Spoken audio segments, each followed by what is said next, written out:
Hey Bailey, how's it going? I'm going to take a look at this in more detail than what I did in class. I know I was kind of like a little wishy-washy. And that happens when I get tired. I get wishy-washy. I get less opinionated. When I get a good night's sleep, man, I have a lot of opinions about things. So I will go through this again, like kind of section by section, and talk about what I'm seeing and give you some advice. And it's only that advice, but yeah, I think this is coming along. So let's take a look. So in this first section, this first little beat here, where she leans up, I feel like that whole action feels kind of slow and even. You know what I mean? So what I would suggest is, like, I do like how, like, this right here, how that shoulder, the shoulders are being left behind as the torso rotates up. That is such a nice little detail. You know what I mean? That's great.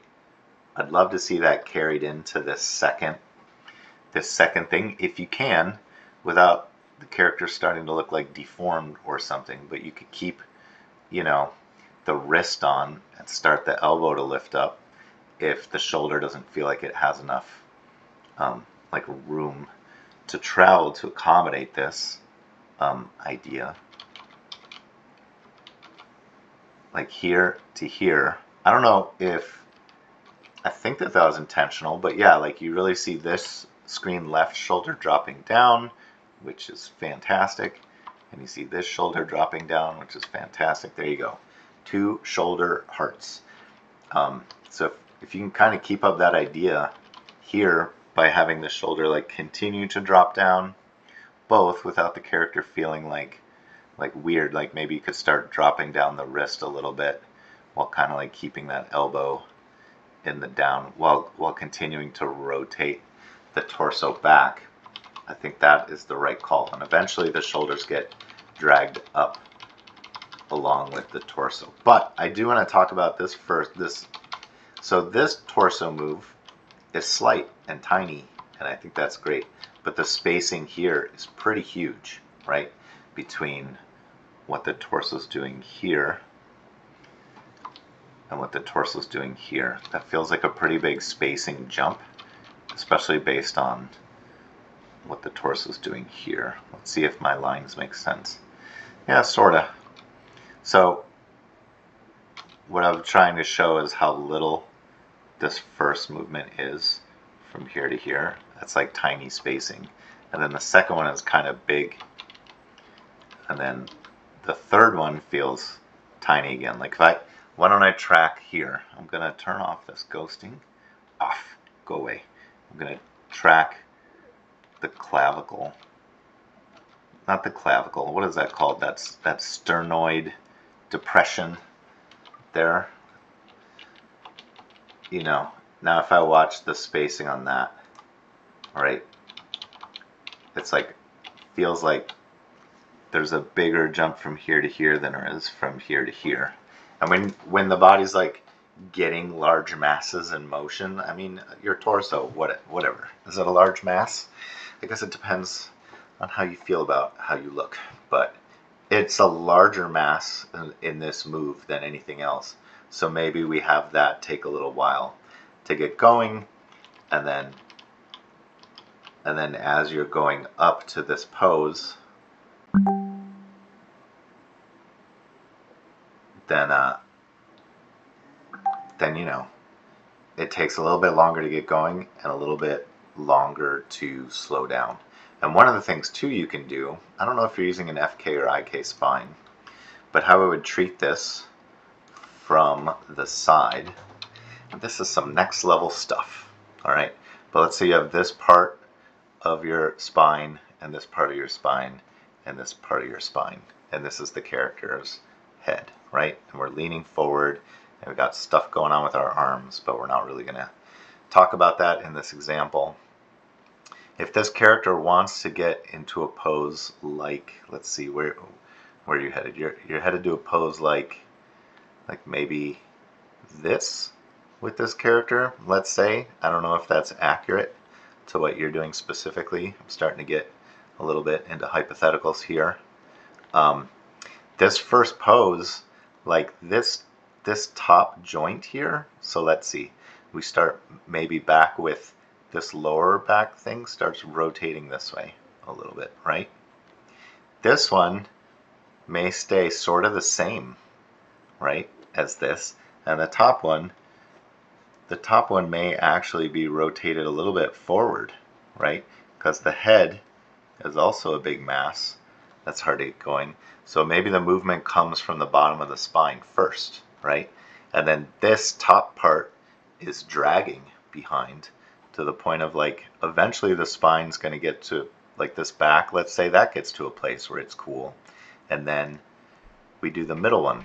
Well, the middle one has now just rotated back some more. Quit moving. And then this top one, maybe, depending on the style and if it looks right, it could maybe even still be rotating forward to try to kind of keep the head sort of located in place. Or maybe the head just starts to come back. Maybe the head starts to come back in that moment. Not the first frame here. Elliot, what are you doing? But maybe we just get a little bit of spacing here. This may make absolutely no sense because I'm trying to draw multiple frames in one drawing. So then what happens is maybe once we're at the top of this spine, the base of the spine now has rotated forward a little bit. It's because it's done all the heavy lifting it needs to do. This middle spine here, maybe that's also exactly where it needs to be. And so now all we're doing is kind of like rotating the top of the spine up. This is supposed to be kind of a sequential description of motion, but what's happening, kind of, to do it quickly, is like the back part, you know, we're getting a more intense bend here as that drag happens until, you know, we're getting up. So there's, you can break up, and this is really extreme, the example I'm showing, but you can kind of leave that top part behind, leave it rotating forward while the bottom and middle are rotating back. Now if you're doing this with the IK spine, the idea remains the same, but the controls you use are going to be different to accomplish this. But when you watch this play, watch like the pace at which your torso moves back. It's kind of like all even from here to here. So even spacing and kind of like that steady stuff, it's kind of bad. It's not bad, but it's less interesting to look at. It has less appeal. So by having that drag stuff happen in the spine, or just by, you know, really paying attention to that overall movement, what we want it to feel like is we really want to feel like the ease in to that motion. We want the middle part to be the fastest part, and then we want to start building in like an ease out. And so one of the ways you can do that is by having, you know, overlap and drag will help you give this sense, right, that it took a little while to get that chest and head, especially the upper chest. By upper chest, I think I'm talking kind of like about like this area here. It took a little while to get this moving, right?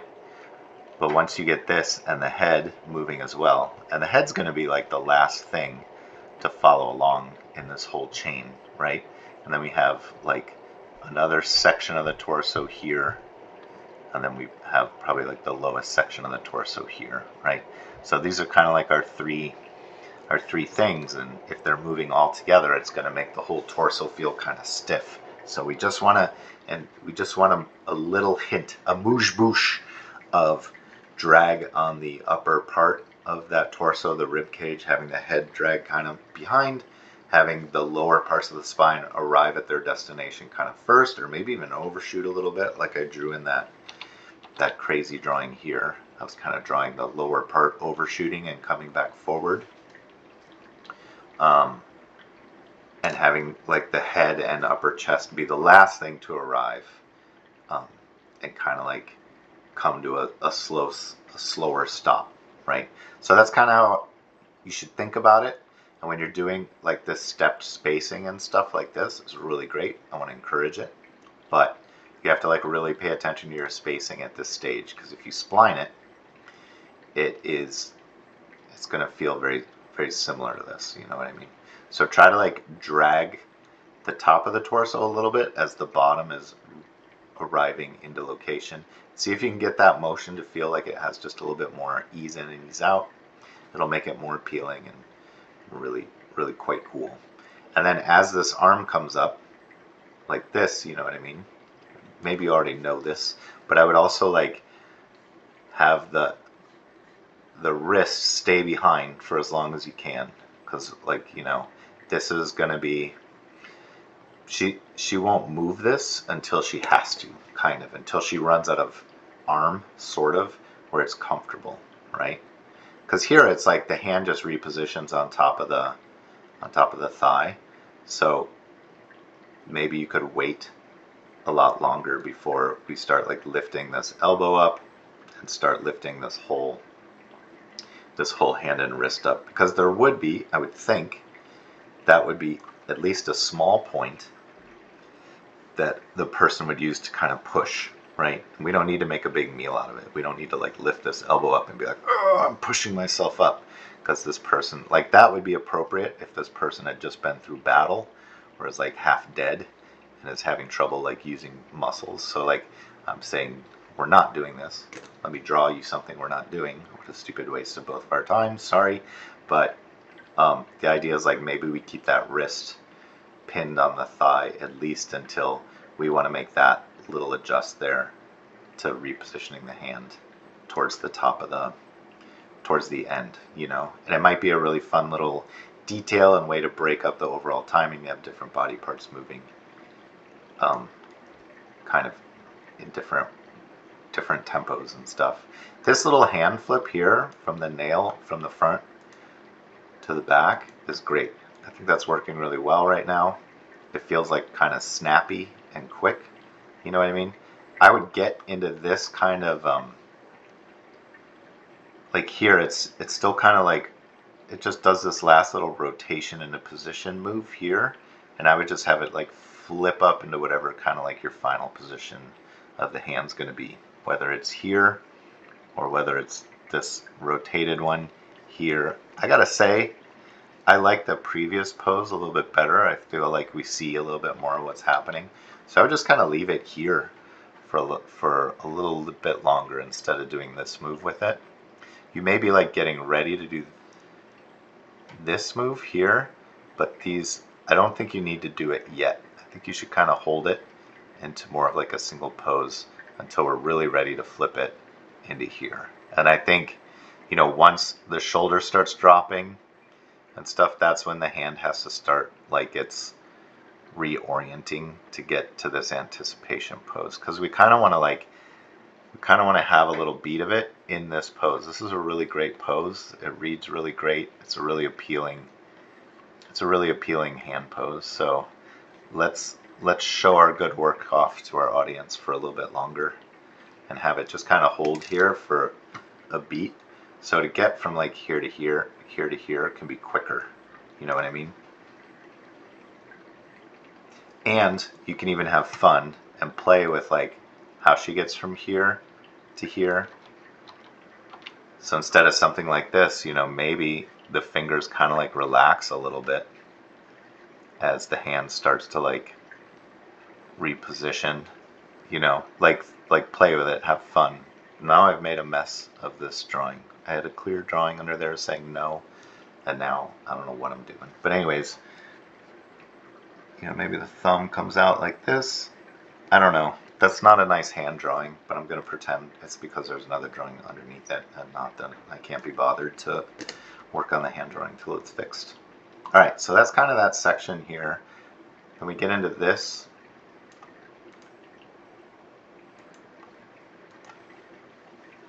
I think here, like we're leaning over into this pose, but we're doing this hand gesture kind of like independently of it all. And I think what I would advise you to do is to have this hand gesture be kind of in conjunction with this torso lean over here.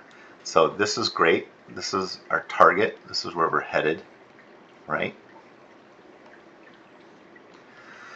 So I think I would advise you that when she comes up like this, which is a nice anticipation, it feels like an anticipation, right, of something to come, a nice major shift in torso. I'd probably have this happen sooner and have it be kind of like integrated. How come that doesn't look any different from the anticipation of it? That makes no sense. Anyways, I mean, clearly it's a rotation and coming over. I think it's just my cruddy drawings is maybe why. But what I'm getting at is maybe even before the hand flick happens, like we can get into something closer to that like final leaned over or turned pose with the hand still kind of like out or just starting that gesture. So the body goes first and the hand finishes second. You know what I mean? And in order to lean over like this, yeah, that's what I'm thinking about that part. I don't know. I don't want to be too destructive with what you got. But it's just like right now the hand gesture is so isolated that yeah, it reads, but I don't know. Maybe it's fine. What I'm seeing though is like once you flick here down into this pose. So yeah, let me back up when I say yeah, it may be fine. It may be fine to save that for later as well, the reposition and just have the hand pose go. But I would make it like here. I feel like she's kind of turning a little bit already, like during that. So I think we need to go one way or the other. This is what I'm gonna say. You need to go one extreme or the other, because right now it's like keep the body pose the same throughout this hand gesture. You know, support the hand gesture a little bit with a little bit of like whatever. But like the screen right shoulder's going up and I feel like her torso's leaning forward and starting to twist during this in a way.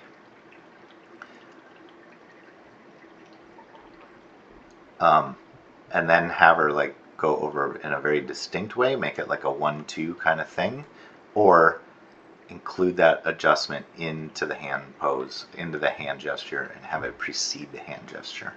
The choice is up to you. Act it out. See what feels right to you when you're performing it, or which maybe one of them you just instantly know, like, no, I like that choice a lot more than the other one. So let's look at this shrug. Yeah, that's good. I would have the shrug go up like you're doing, but then I need to see it deflate. I need to see her come out of it. And I feel like we're going up, but this deflate, I feel like it's just happening in the shoulders and not happening in the torso. Or I feel like this up somehow feels like a really big up, but it's a less big down, you know, and maybe the down's happening here. But just try to isolate these gestures like one at a time and make sure that they're working right. So like when we go up, have it go up, and then when we go down, I think we're just missing some keys or something here. But it's like she kind of goes down and back and then forward again. You know what I mean? So I feel like the down isn't getting resolved quite right or yet. Maybe you just haven't gotten to it. You know what I mean? But let's resolve the down on that. Make it really feel like a down. You know, even if she's going past where she started, I really want to feel like that shrug is like and then we're back to a down pose. And then we get into this lean over, which is cool. There's like this down up down on her head and torso here, which is happening in a really short amount of time. So when you watch it play, like the up part really doesn't flow that well. So that might need some spacing attention. You know, maybe you just keep it more down between these two. Or if she's pulling back with her torso, that's fine. But I think we need to pay attention to like the spacing on where her head is. So like here's her head here, right? And then eventually her head's here. So what is that in between gonna be? Drum roll, please. Can we smooth out that in between while keeping the torso movement intact? Probably, because look, her head doesn't really move that much screen space between these two, right? Her torso does. So maybe if we're going to have the torso come back like this, we can sort of keep the head more, like maybe we tip the crown of the head down a little bit or something. I don't know. I don't know exactly what that pose is, but we can kind of like keep the head more steady by like countering with the neck a little bit. You know what I mean? I don't know if that's the right call at all, but it may help with some of this spacing stuff that's kind of extreme. So maybe not drag the head of the crown so much, and maybe it can even go back a little bit in space. But not to the degree that it is. You know, like you almost want it in between these head poses a little bit so that we keep that persistence of vision. Those are some cruddy, sloppy drawings. Forgive me, it's still early. Anyways, I think that communicates the idea, though. Alright, cool.